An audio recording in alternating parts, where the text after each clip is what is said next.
एक द्वार नहीं है, 9 द्वार होते हैं।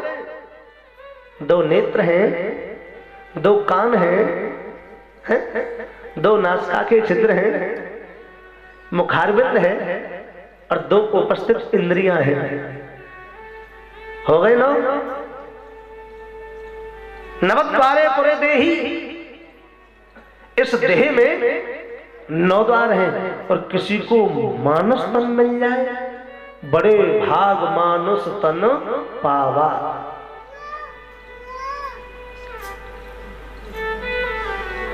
मनुष्य तन मिल जाए तो महाराज बड़ा अभिमान हो जाता है जीव को। और सांवली कन्या कोई और नहीं है, ये मनुष्य की अपनी बुद्धि है। बुद्धि के अधीन रहता है मनुष्य।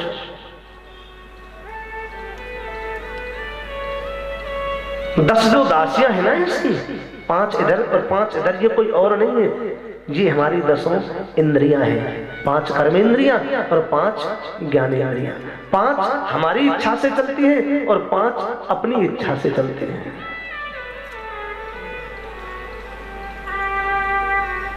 अब आ जाइए वो 5 फण वाला सर्प। देखो, अगर ये 5 फण वाला सर्प किसी भी प्राणी मात्र को, किसी भी जीवधारी को, चाहे वो पशु है, चाहे वो पक्षी है, या जीव है, या मनुष्य है, कोई भी जीवधारी है, आकाश में है, पृथ्वी पर है, या जलचर है, तीनों स्थानों में से कोई भी जीवधारी है, सबके साथ में 5 फण का सर्प रहता है। ये 5 फण का सर्प कोई और नहीं है, ये हमारे 5 प्राण है। प्राण। अच्छा, ये सांस 1 मिनट को अगर रुक जाए तो जो हमारा सबसे ज्यादा प्रिय होगा, जो हमें सबसे ज्यादा प्रेम करता होगा, जो हमारा सबसे ज्यादा करीबी होगा, जो हमारा सबसे ज्यादा नजदीकी होगा, वो सबसे पहले कहेगा, अब याकू जल्दी ले चलो, अब यहाँ मत कछु ना है, देर मत करो। फिर तो ले चल होगी, जल्दी ले चल।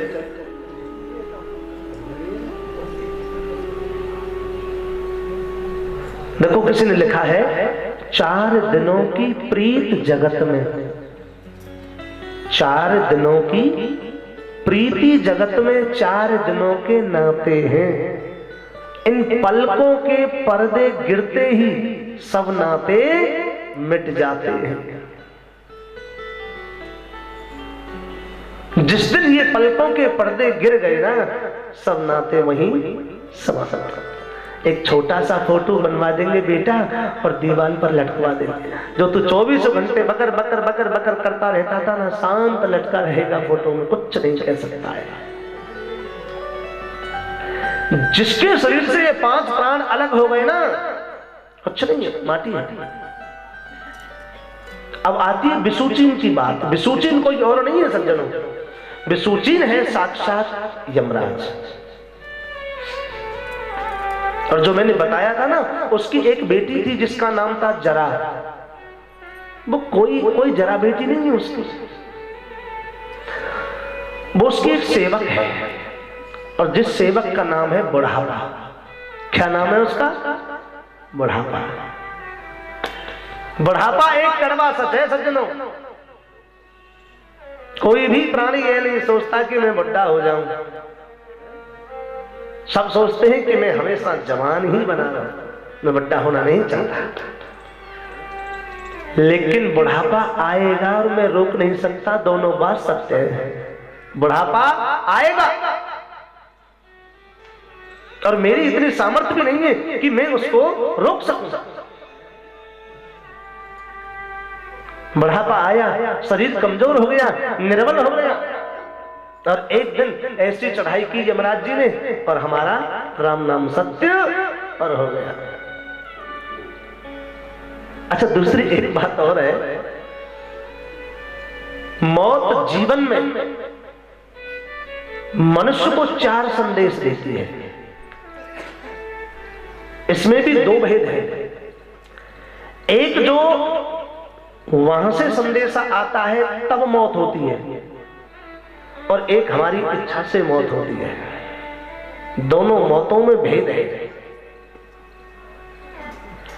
वहां से जब मौत का संदेशा आएगा तो 4 बार संदेशा दे देती है मौत, मरने या मारने से पहले मनुष्य को, जीव को।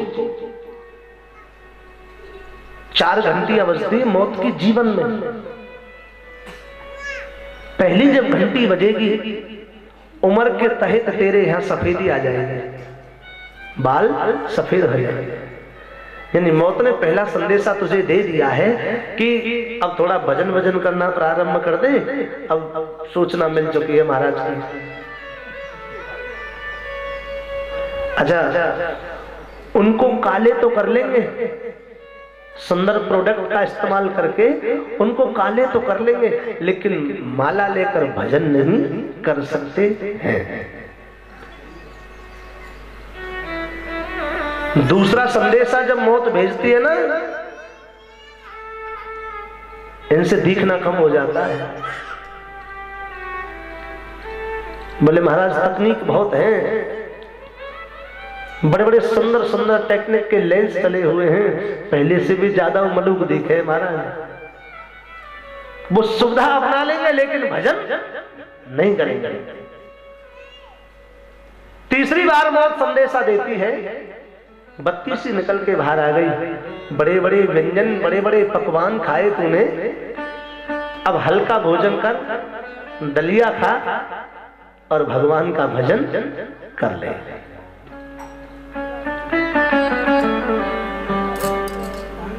लेकिन वो भजन नहीं करता है, दूसरे चढ़वाएगा, नए चढ़वा लेगा। अच्छा, वो कहते ना महाराज जी नए चढ़वाने में तो ज्यादा लाभ और है, ना ठंडा लगे है ना गर्म लगे है। और चौथी बार मौत संदेशा देती है ना, ये कमर झुक करके 3 जगह से टेढ़ी हो जाती है। बड़ा सीना तान कर तू चला था, कभी किसी को झुक करके प्रणाम नहीं किया, कभी तेरे अंदर नम्रता नहीं आई, लेकिन अब ऐसी मार पड़ी है तुझमें, तू अपने आप ही झुक करके सामने वाले के सामने चल रहा है। बोले महाराज बड़े बड़े च्यवनप्राश हैं, बड़ी बड़ी सुंदर मेवाएं हैं, व्यवस्था करूंगा लेकिन भजन नहीं करूंगा। अच्छा, 5वीं बार सज्जन हो घंटी नहीं बजती, 5वीं बार घंटी नहीं बजती है, 5वीं बार बजता डंका। गया 5वीं बार बजता है भक्त वृंदो डंका, गया। हो गई राम नाम सत्य, हो गई राधे राधे। तो किसी ने बड़े सुंदर शब्दों में लिखा है,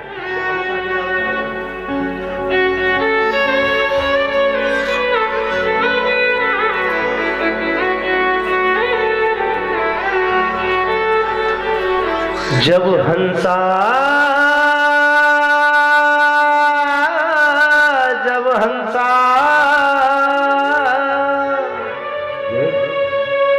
जब हंसा अकेला उड़ जाएगा, खाली पिंजड़ा पड़ा रह जाएगा। ओ बंदे खाली पिंजड़ा पड़ा रह जाएगा। जब हंसा अकेला उड़ जाएगा, खाली पिंजड़ा पड़ा रह जाए। ओ बंदे खाली पिंजड़ा पड़ा रह जाएगा।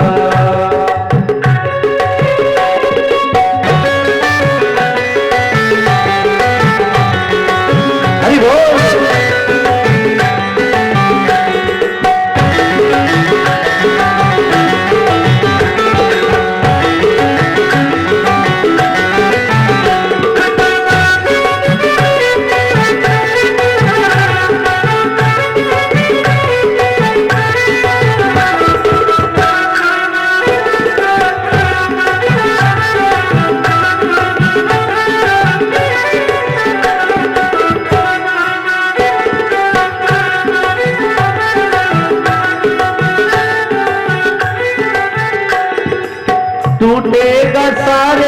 खजाने का ताला, खजाने का ताला, भाई बहन और पिता पूत वाला, भाई बहन और पिता पूत वाला, तेरे साथ में साथ में साथ में, तेरे साथ में कोई नहीं जाएगा, खाली पिंजड़ा पड़ा रह जाएगा। ओ बंदे खाली पिंजड़ा पड़ा रह जाएगा, ओ बंदे खाली पिंजड़ा पड़ा रह जाएगा।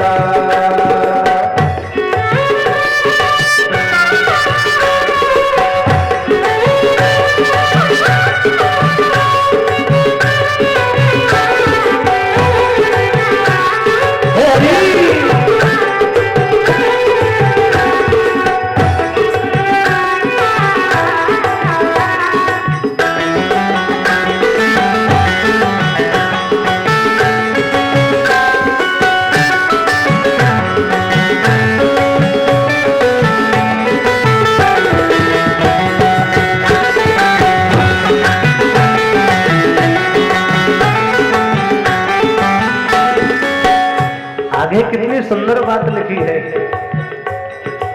यमराज से जब मुलाकात होगी, यमराज से जब मुलाकात होगी, मालूम तुझे तेरी औकात होगी, मालूम तुझे तेरी औकात होगी। यमराज से जब मुलाकात होगी और मालूम तुझे तेरी औकात होगी। और जब तेरे पन्ने को खोला जाएगा ना कि इसने क्या किया है क्या नहीं किया है, जरा देख तो सही। और उस पन्ने में जब एक भी धर्म का काम नहीं मिलेगा, थोड़ा भजन नहीं मिलेगा, थोड़ा भी भक्ति नहीं मिलेगी, फिर तू क्या करेगा? तू नैनो से नैनो से नैनो से, तू नैनो से नीर बहाएगा, अरे पिंजड़ा पड़ा वाली पिंजड़ा पड़ा रह जाए, ओ बंदे वाली पिंजड़ा पड़ा रह जाए।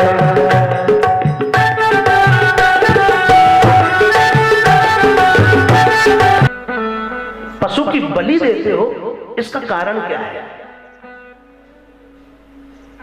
देखो ध्यान से सुनना, तभी जाकर यह प्रसंग समझ में आता है। बोले महाराज वेद में स्पष्ट लिखा हुआ है पशून आल भेद, और आल भेद का अर्थ होता है मारना। आल भेद का अर्थ क्या होता है? मारना। अब जो लिखा है वेद में मैं वही करता हूं, उसके अन्यत्र तो मैं कुछ भी नहीं करता।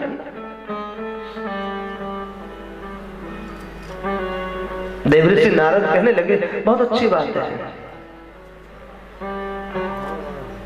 हम आपसे कुछ चर्चा करना चाहते हैं। बोले महात्मन ये मेरा सौभाग्य है कि देवऋषि नारद और मुझसे सत्संग की चर्चा करें। बोलिए महाराज, सेवक के लिए क्या आदेश है? बोले मैं तुमसे कुछ कहना चाहता हूं, उसे ध्यान से सुनना, बस सुनना। ये जीव जब परमात्मा के पास से चलता है ना, इसका नाम होता है पुरंजन। ये 9 दिशाओं में भटकता है, 10वीं दिशा इसको मिली, वो भी दक्षिण दिशा में जा गया।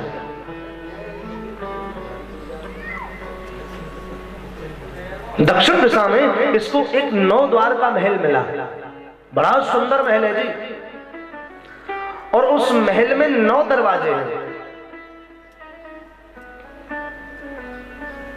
जैसे ही पुरंजन ने उस महल को देखा, उस देख करके उसमें प्रवेश कर गया।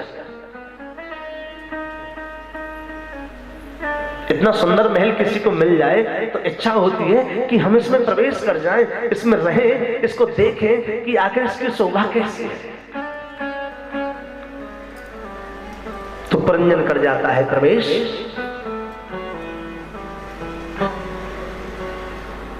बड़े नदी नाले बाग बगीचे तालाब, अरे महाराज बड़ी बड़ी शोभा है।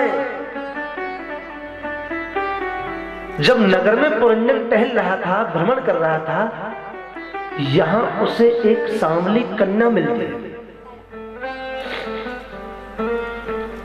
कन्या का सांवला वर्ण है और देखो अकेली नहीं है, इसके साथ में 5 दासियां तो चल रही हैं इधर और 5 दासियां चल रही हैं इधर। 10 तो इसकी दासी हैं, जहां जाती है वहीं इसके साथ रहती है। एक और विचित्र बात, कन्या के साथ में एक सांप चलता है सर्प और उसके 5 फड़ हैं। देखो ध्यान से सुनने के लिए मैंने पहले बोल दिया है, कन्या के साथ में सर्प चल रहा है और सर्प के 5 फड़े जी। एक सेकंड, एक निमिष कन्या को अकेला नहीं छोड़ता है।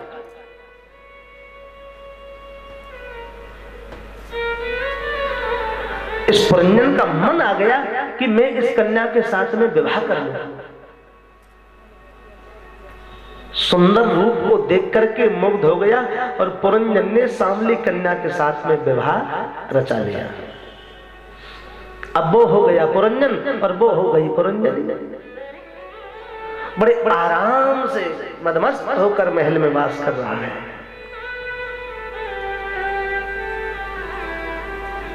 अच्छा, यहां पर एक घटना और घट गई। इस नगर के सामने एक नगर और बसा हुआ है, बिल्कुल सामने से बसा हुआ नगर। पता है उस नगर के राजा का नाम क्या है? विसुचीन।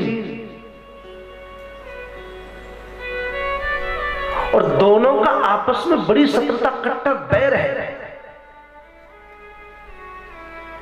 ये नगर वाला सोचता है कि मैं इसे लूट लूं, मेरे नगर का विस्तार हो जाएगा, और राजा विसुचीन सोचता है इस 9 द्वारे के महल को मैं लूट लूं और मेरे नगर का विस्तार हो जाएगा। दोनों की शत्रुता है और दोनों ही बलवान हैं। कोई भी अपने नगर को लुटने देता नहीं है। तो विसुचीन राजा ने एक योजना बनाई। उसकी एक बेटी थी जिसका नाम था जरा। जरा से विसुचीन कहता है कि तू पुरंजन के पास जा और इसे कमजोर बना दे, ताकि मैं इसके 9 द्वारे के महल को लूट सकूं। जरा ने ऐसा ही किया। पुरंजन के पास गई, उसे कमजोर बना दिया और विसुचीन ने एक दिन चढ़ाई कर दी नगर पर, पुरंजन को मार दिया और नगर को लूट लिया। अब देवर्षि नारद कह रहे हैं, राजा प्राचीन बरही से तेरी कछु समझ में आयो? बोले महाराज नहीं आया। यही तो बात है, इसे ही कहते हैं वेद की भाषा। बेटा, वेद की भाषा को पढ़ना, समझना, सोचना बच्चों का खेल नहीं है। तूने कहा था ना पशून आलवेद, आलवेद का अर्थ मारना नहीं होता, काटना नहीं होता। वेद की भाषा को तुम ऊपर से पढ़ोगे तो उसमें बरकरार हिंसा लिखी है, काट दो, मार दो।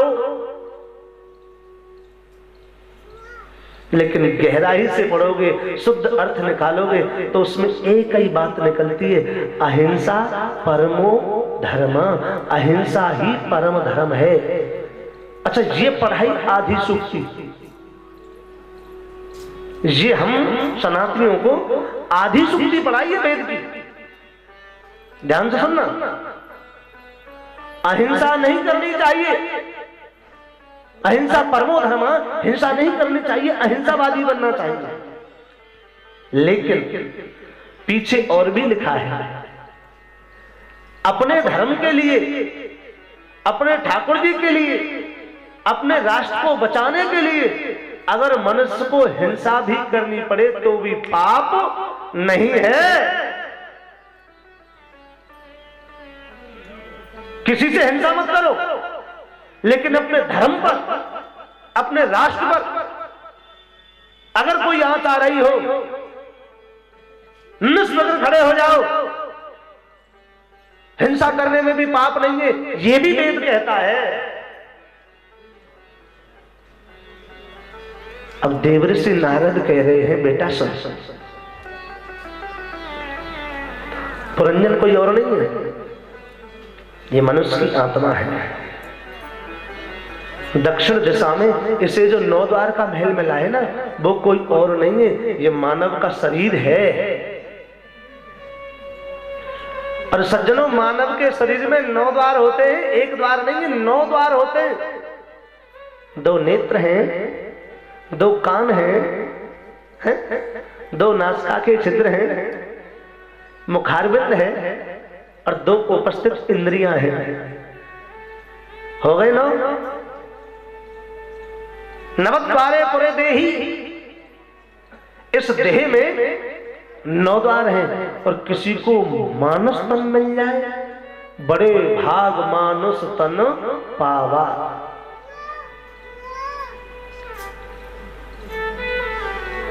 मनुष्य तन मिल जाए तो महाराज बड़ा अभिमान हो जाता है जीव को। और सांवली कन्या कोई और नहीं है, ये मनुष्य की अपनी बुद्धि है। बुद्धि के अधीन रहता है मनुष्य।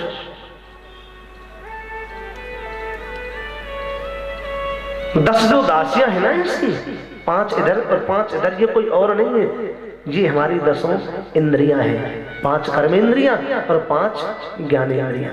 5 हमारी इच्छा से चलती हैं और 5 अपनी इच्छा से चलते हैं।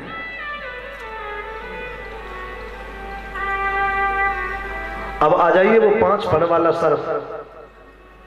देखो, अगर ये 5 फण वाला सर्प किसी भी प्राणी मात्र को, किसी भी जीवधारी को, चाहे वो पशु है, चाहे वो पक्षी है, या जीव है, या मनुष्य है, कोई भी जीवधारी है, आकाश में है, पृथ्वी पर है, या जलचर है, तीनों स्थानों में से कोई भी जीवधारी है, सबके साथ में 5 फण का सर्प रहता है। ये 5 फण का सर्प कोई और नहीं है, ये हमारे 5 प्राण है। प्राण। अच्छा, ये सांस 1 मिनट को अगर रुक जाए तो जो हमारा सबसे ज्यादा प्रिय होगा, जो हमें सबसे ज्यादा प्रेम करता होगा, जो हमारा सबसे ज्यादा करीबी होगा, जो हमारा सबसे ज्यादा नजदीकी होगा, वो सबसे पहले कहेगा, अब याकू जल्दी ले चलो, अब यहाँ में कछु ना है, देर मत करो। फिर तो ले चल होगी, जल्दी ले चल।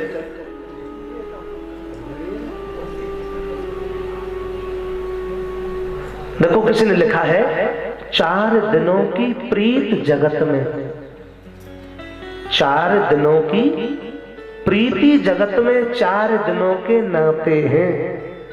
इन पलकों के पर्दे गिरते ही सब नाते मिट जाते हैं।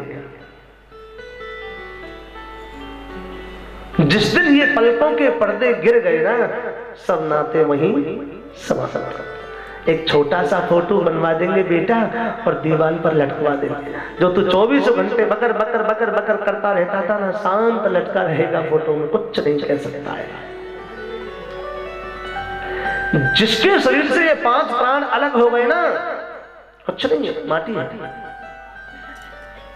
अब आती है विसूचीन की बात। विसूचीन कोई और नहीं है सज्जनों, विसूचीन है साक्षात यमराज। और जो मैंने बताया था ना, उसकी एक बेटी थी जिसका नाम था जरा। वो कोई जरा बेटी नहीं है उसकी, वो उसकी एक सेवक है, और जिस सेवक का नाम है बुढ़ापा। क्या नाम है उसका? बुढ़ापा। बुढ़ापा एक कड़वा सच है सज्जनों। कोई भी प्राणी ये नहीं सोचता कि मैं बुढ़ा हो जाऊं, सब सोचते हैं कि मैं हमेशा जवान ही बना रहूं, मैं बुढ़ा होना नहीं चाहता। लेकिन बुढ़ापा आएगा और मैं रोक नहीं सकता, दोनों बात सत्य है। बुढ़ापा आएगा और मेरी इतनी सामर्थ्य भी नहीं है कि मैं उसको रोक सकूं। बुढ़ापा आया, शरीर कमजोर हो गया, निर्बल हो गया, और एक दिन ऐसी चढ़ाई की यमराज जी ने और हमारा राम नाम सत्य और हो गया। अच्छा, दूसरी एक बात और है, मौत जीवन में मनुष्य को 4 संदेश देती है। इसमें भी 2 भेद है। एक जो वहां से संदेशा आता है तब मौत होती है, और एक हमारी इच्छा से मौत होती है। दोनों मौतों में भेद है। वहां से जब मौत का संदेशा आएगा तो 4 बार संदेशा दे देती है मौत, मरने या मारने से पहले मनुष्य को, जीव को। 4 घंटियां बजती है मौत की जीवन में। पहली जब घंटी बजेगी, उम्र के तहत तेरे यहां सफेदी आ जाएगी, बाल सफेद हो जाएंगे। यानी मौत ने पहला संदेशा तुझे दे दिया है कि अब थोड़ा भजन वजन करना प्रारंभ कर दे। अब सूचना मिल चुकी है महाराज की। अच्छा, उनको काले तो कर लेंगे, सुंदर प्रोडक्ट का इस्तेमाल करके उनको काले तो कर लेंगे, लेकिन माला लेकर भजन नहीं कर सकते हैं। दूसरा संदेशा जब मौत भेजती है ना, इनसे दिखना कम हो जाता है। बोले महाराज तकनीक बहुत है, बड़े बड़े सुंदर सुंदर टेक्निक के लेंस चले हुए हैं, पहले से भी ज्यादा मलूक दिखे महाराज। वो सुविधा अपना लेंगे लेकिन भजन नहीं करेंगे। तीसरी बार मौत संदेशा देती है, बत्ती सी निकल के बाहर आ गई। बड़े बड़े व्यंजन, बड़े बड़े पकवान खाए तूने, अब हल्का भोजन कर, दलिया खा और भगवान का भजन कर ले।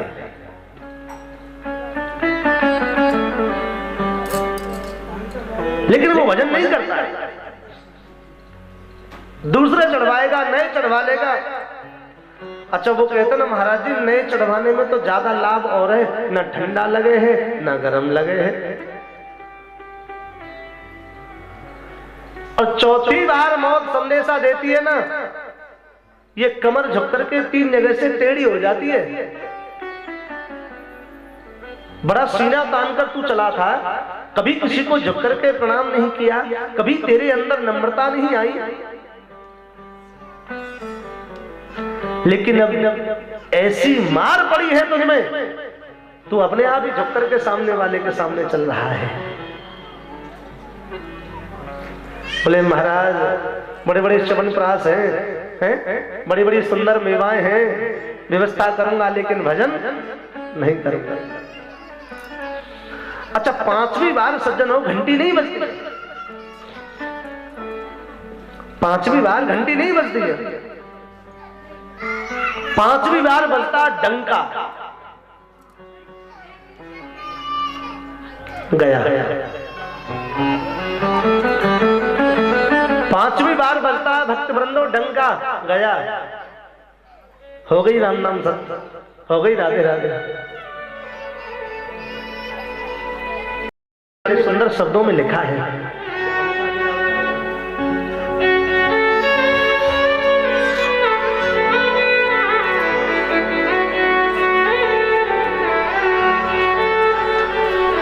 जब हंसा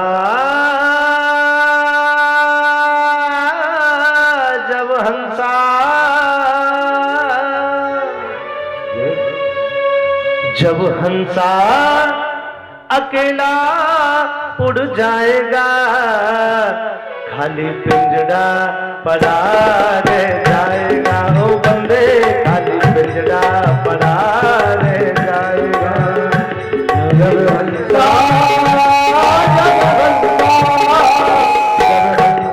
अकेला उड़ जाएगा,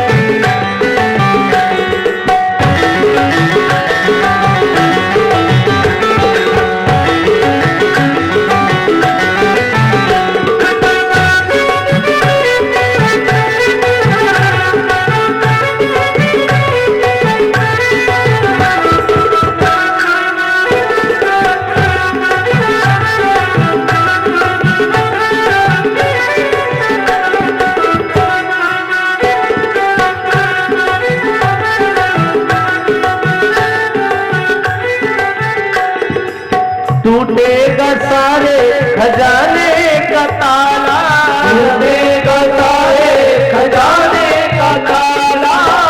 भाई बहन और पिता पूत वाला, भाई बहन और पिता पुत्र वाला। तेरे साथ में साथ में साथ में, तेरे साथ में कोई नहीं जाएगा, खाली पिंजड़ा पड़ा रह जाएगा। ओ बंदे खाली पिंजड़ा पड़ा रह जाए, ओ बंदे खाली पिंजड़ा पड़ा रह जाएगा।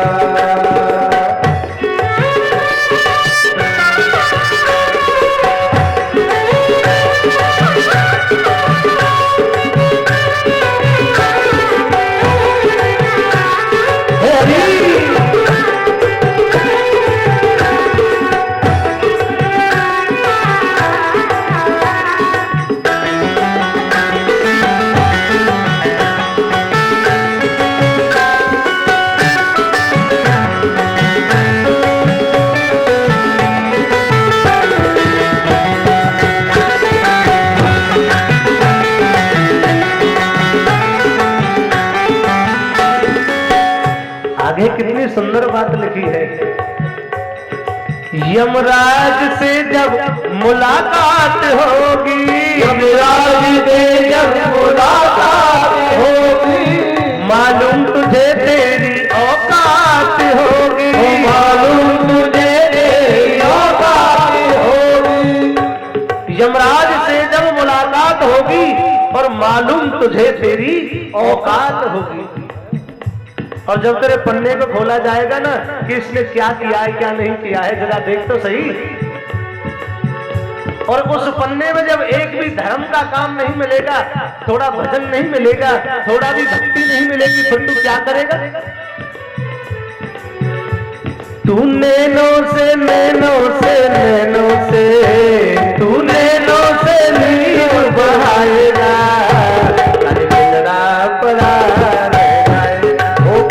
खाली पिंजड़ा पड़ा रह जाए, ओ बंदे खाली पिंजड़ा पड़ा रह जाए।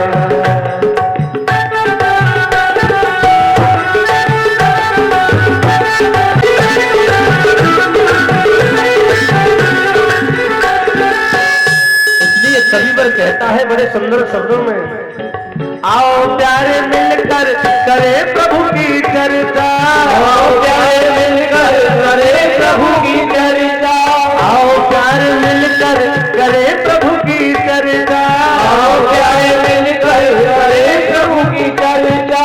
सीताराम जी की तू कर ले अर्चना, सीताराम जी की तू कर ले अर्चना, राधे श्याम जू की तू कर ले अर्चना, राधे श्याम जू की तू कर ले अर्चना। वही नैया को नैया को वही नैया को पार लगाएगा, खाली पिंजड़ा पड़ा रह जाएगा, वो बंदे खाली पिंजड़ा पड़ा रह जाएगा, वो बंदे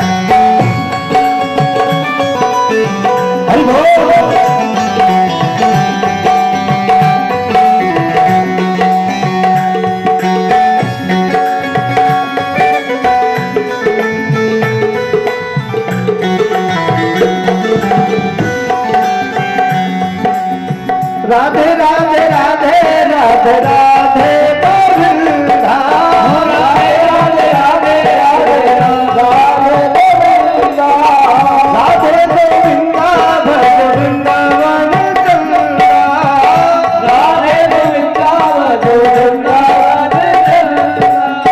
राधे राधे राधे राधे राधे गोविंदा, राधे गोविंदा भज वृंदावन चंदा, राधे राधे राधे राधे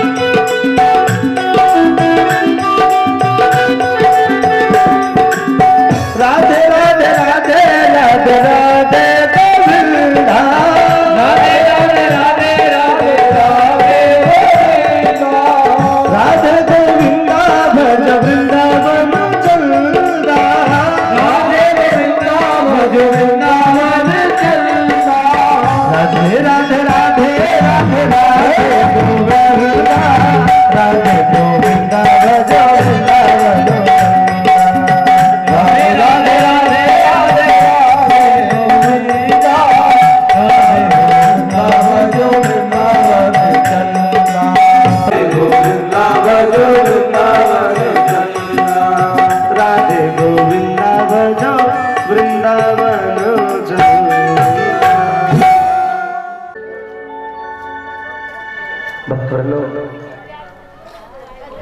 सप्तम स्कंद में भगवान सदैव कहते हैं, राजन नियम बांध लेना जीवन में। सुबह सुबह घर में जब बनता है भोजन, पहली जो रोटी बनती है उसे गाय के लिए निकालना चाहिए। 5 महायज्ञ बता रहे हैं स्वामी सुखदेव। दूसरा महायज्ञ बताया, एक रोटी लेकर घर की छत पर डाल देना चाहिए। ये जो पक्षी होते हैं ना, इसके लिए दूसरा यज्ञ होता है।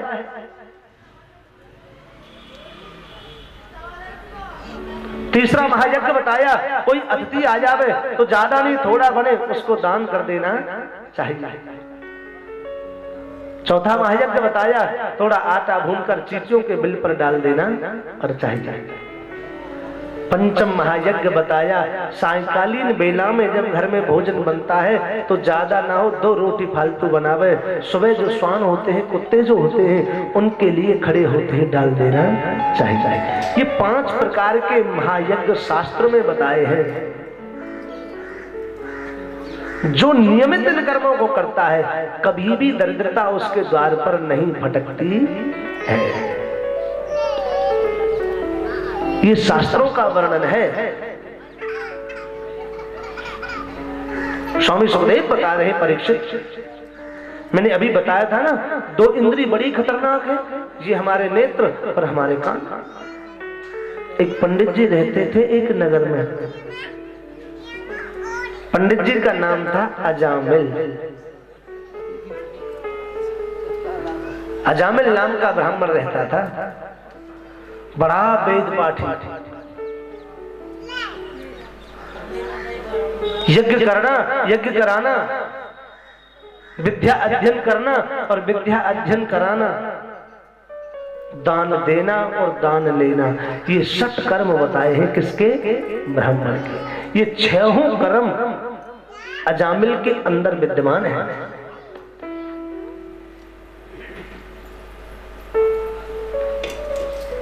नित्य प्रति वेद पाठ करता है।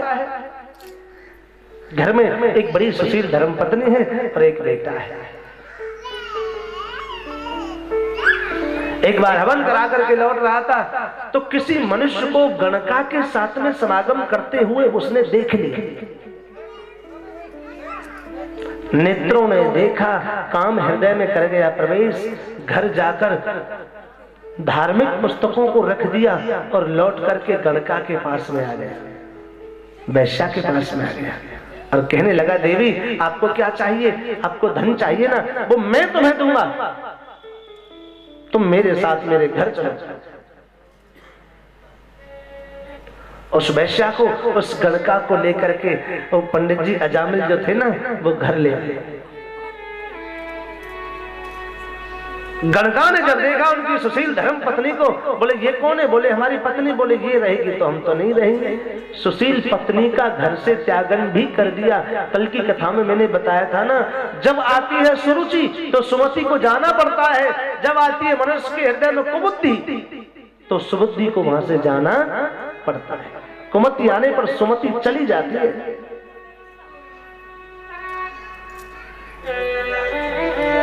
धर्म पत्नी का त्यागन कर दिया।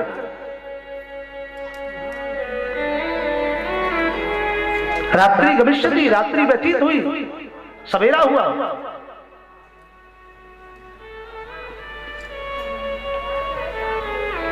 अजामिल बैठा भजन करने के लिए। अब वो गणका ने देखा, बोले पूजा पाठ। अरे महाराज दे बंद करो, धन लाइए कमा के। जो बैठा लेकर हवन पूजा पाठ की पुस्तकों को गणका ने फटकार लगा दी, धन लेकर आओ, और ये बंद, ये पूजा पाठ, ये यज्ञ यजन कर्म सब बंद। कुबुद्धि जब आई तो सबसे पहले दूर किससे किया? ठाकुर जी के नाम से कर दिया दूर।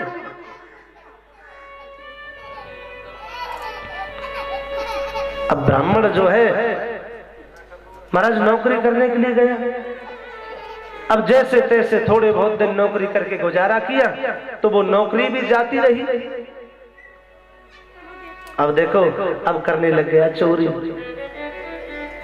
फिर करने लग गया डकैती, फिर डालने लग गया डाका, फिर तो महाराज हाथ में नंगी तलवार, माथे पर काली पट्टी, पंडित अजामिल के नाम से नाम पड़ गया डाकू अजामिल।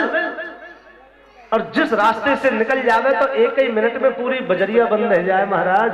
दूर दूर तक अजामिल के नाम का खौफ हो गया, भय व्याप्त हो गया। बुराई चलती है अग्नि की तरह और अच्छाई चलती है चींटी की भांति। तो पूरी गैंग हो गई महाराज, 10, 20, 50 चेले चपाटे हो गए। उस गणका से अजामिल ने 9 पुत्र उत्पन्न किए।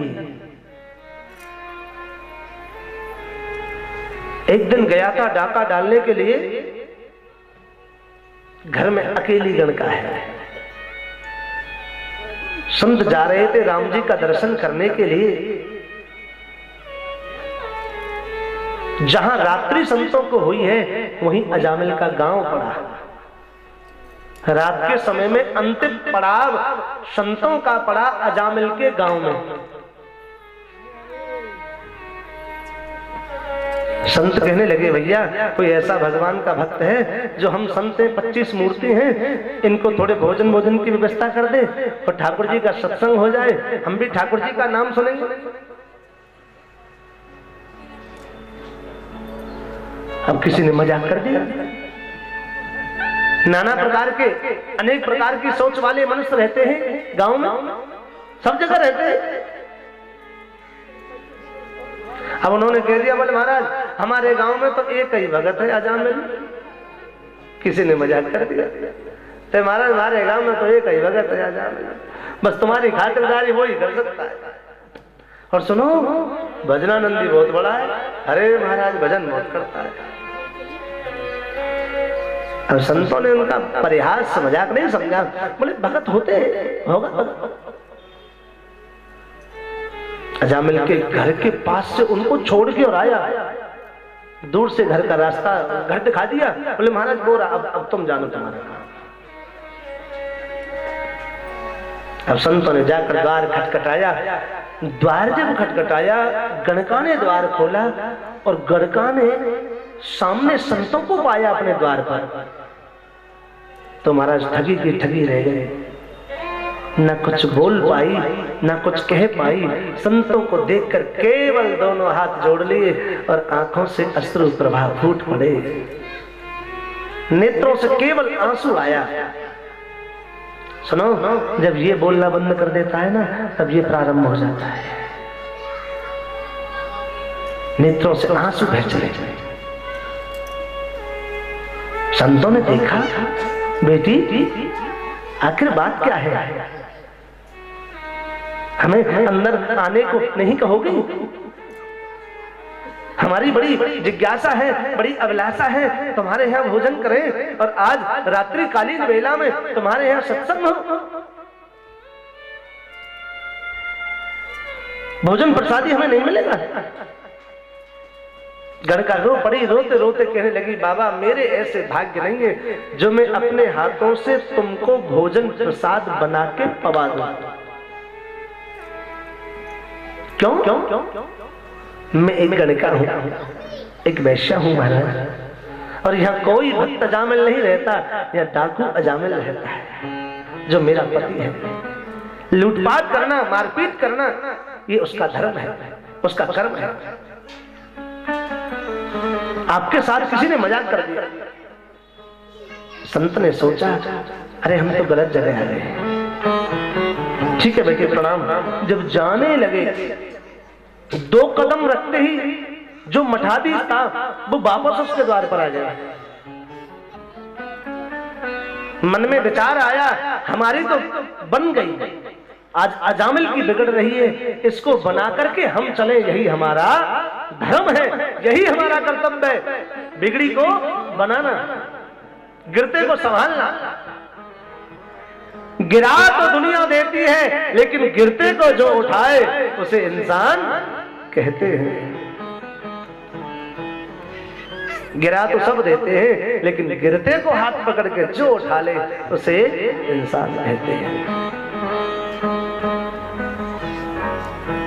संत ने कहा, बेटी तुम्हारे घर का भोजन नहीं करेंगे, तुम सूखी सामग्री ला करके हमें प्रदान कर दो। सामने वृक्ष है, पेड़ के नीचे भगवान का भोग बनाएंगे, ठाकुर जी का भोग लगाएंगे और बड़े प्रेम से पाएंगे।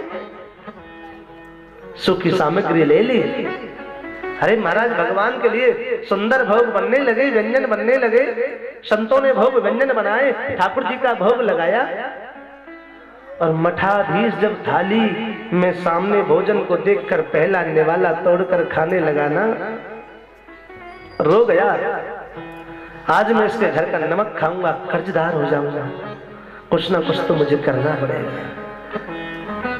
अगर कुछ नहीं किया तो इसका ऋण मेरे सर पर चढ़ा ही रहेगा जीवन पर्यंत।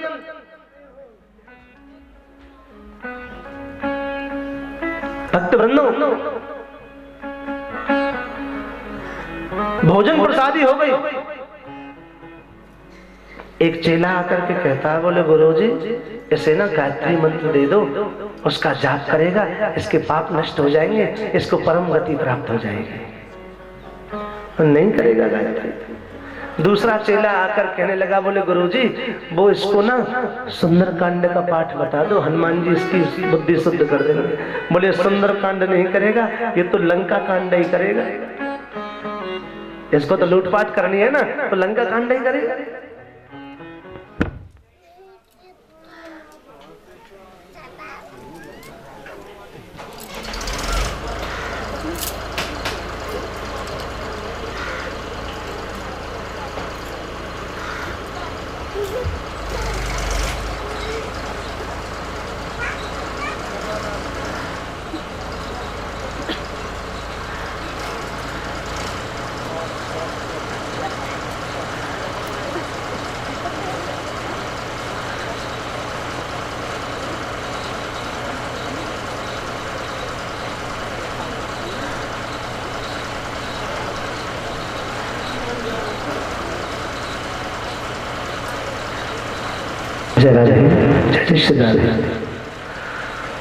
अब गुरुजी ने कहा, बोले ठीक है, जो मुझे आएगा मेरे मन में, मेरे दिमाग में, वो मैं बता दूंगा, चिंता मत करो।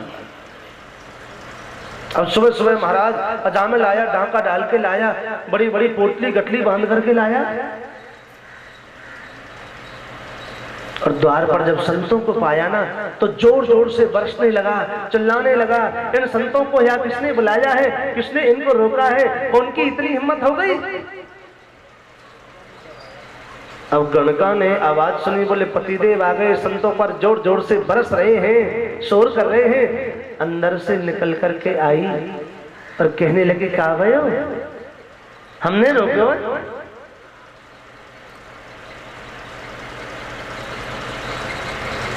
कोई आपत्ति है, कोई विपत्ति है? अरे महाराज, जैसे ही गणका ने फटकार लगाई एकदम नॉर्मल हो गया। जितना उससे प्रेम करता था उससे ज्यादा उससे डरता था। थोड़ी सी फटकार लगाई एकदम नॉर्मल हो गया। संतों ने तो देखा और कहने लगे, बेटी के पास तो बड़ी अच्छी चाबी है, थोड़ी सी घुमाई और नॉर्मल हो गया। अब संत जावे लगे, जाते समय कहते हैं, बोले भगत भोजन प्रसादी की है, रात भर सत्संग किया है, तो दक्षिणा चाहिए, दक्षिणा तो बनती है। अब अजामिल हंसकर कहने लगा, बोले बाबा भूत से ही पूत मांगने की इच्छा रखते हो? अजामिल नाम है मेरा, ये लूटपाट करना, डकैती डालना, ये मेरा काम है। ये तुम्हारे कमंडल, ये चिमटा, ये तुम माँ, इनको नहीं लूटा, इनको नहीं छीना, ये क्या कम है? मेरे द्वार पर आए हो और तुमको ऐसे ही सलामत छोड़ रहा हूं, ये क्या कम है मुझसे दक्षिणा? संतों ने कहा बेटा तू क्या सोचता, हम तुझसे धन मांगेंगे? हमें नहीं चाहिए तेरा धन।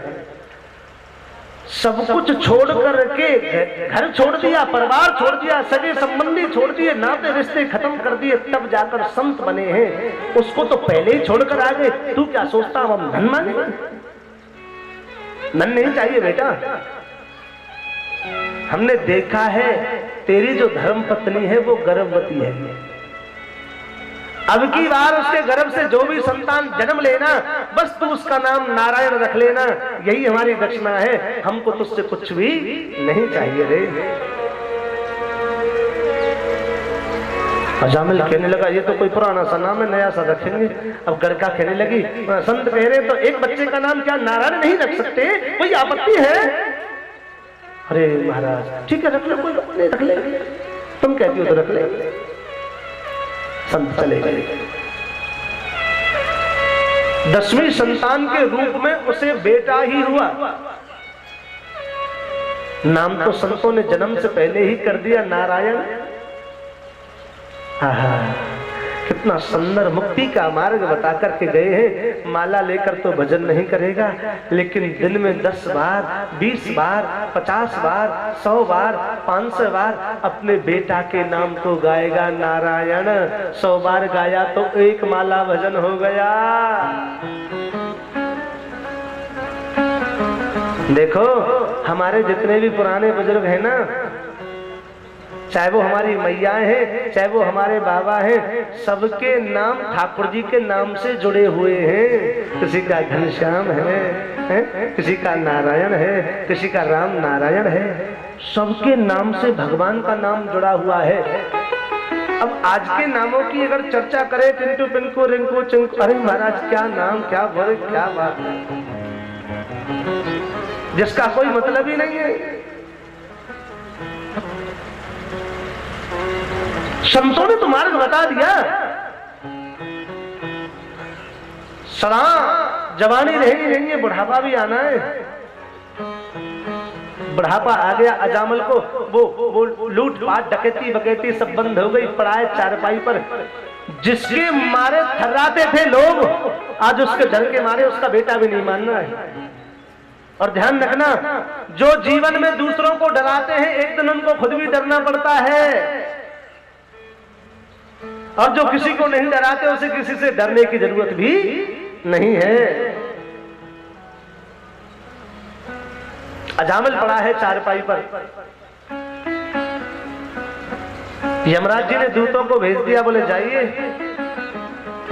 बड़ा बड़ा माल खजाना लूटा है इसने, गले में रस्सी डाल करके और खींच करके लेकर आओ, हमारा आदेश है। अब यम के दूत गए महाराज, अजामिल पड़ा है खाट पर। अच्छा एक दिक्कत और है, जिसकी मौत आती है ये यम के दूत उसे ही दिखाई देते, दूसरे को तो दिखाई नहीं देते। अब काली काली आकृति आकर वो अजामिल को डराने लगी, तो अजामिल को बड़ा कष्ट हुआ। अरे बचाओ, अरे बचाओ, ये काली काली आकृति मुझे डराती है। तो वहां कोई नहीं था, केवल और केवल उसका बेटा खेल रहा, वो भी सबसे छोटे वाला। दूरे क्रीड़ा न सत्यम पुत्रम नारायण भयम तुलावितेन तरोड़े चई आजुहा वकुलेन्द्रिया। कुछ दूरी पर उसका बेटा खेल रहा था जिसका नाम था नारायण। उसने बड़ी जोर से उसे पुकारा, नारायण मुझे बचाओ, ये काली काली आकृति मुझे डरा रही है। और क्या चाहिए? अंत समय में यमदूतों के सामने उसके मुखारबिंद से निकल गया, नारायण मुझे बचाओ। तो यमदूतों के साथ साथ वहां भगवान के पार्षद आ गए, दो जिनके 4 हाथ हैं, मुकुट बना हुआ है, पीताम्बर धारण किए हुए हैं।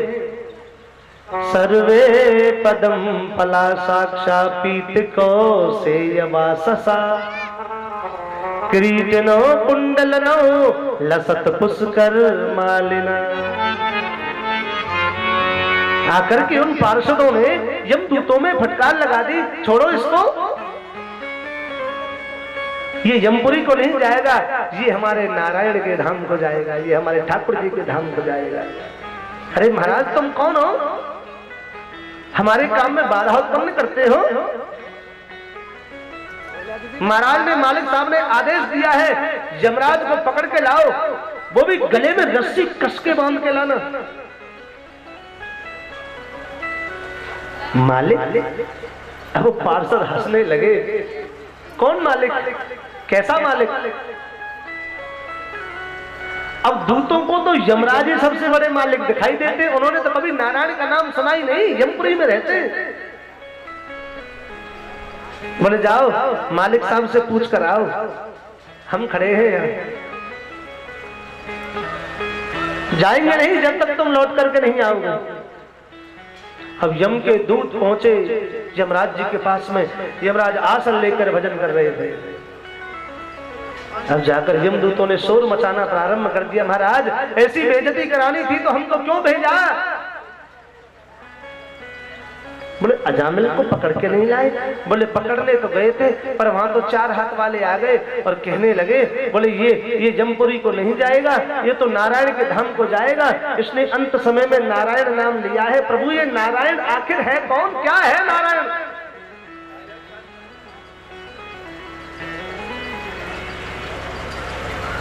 अब यमराज जी तो कहने लगे, बोले तुम बहुत भाग्यवान हो, जो अकारण करना वर्णालय भगवान के दिव्य पार्षदों पे तुमने दर्शन किए, तुम धन्य है।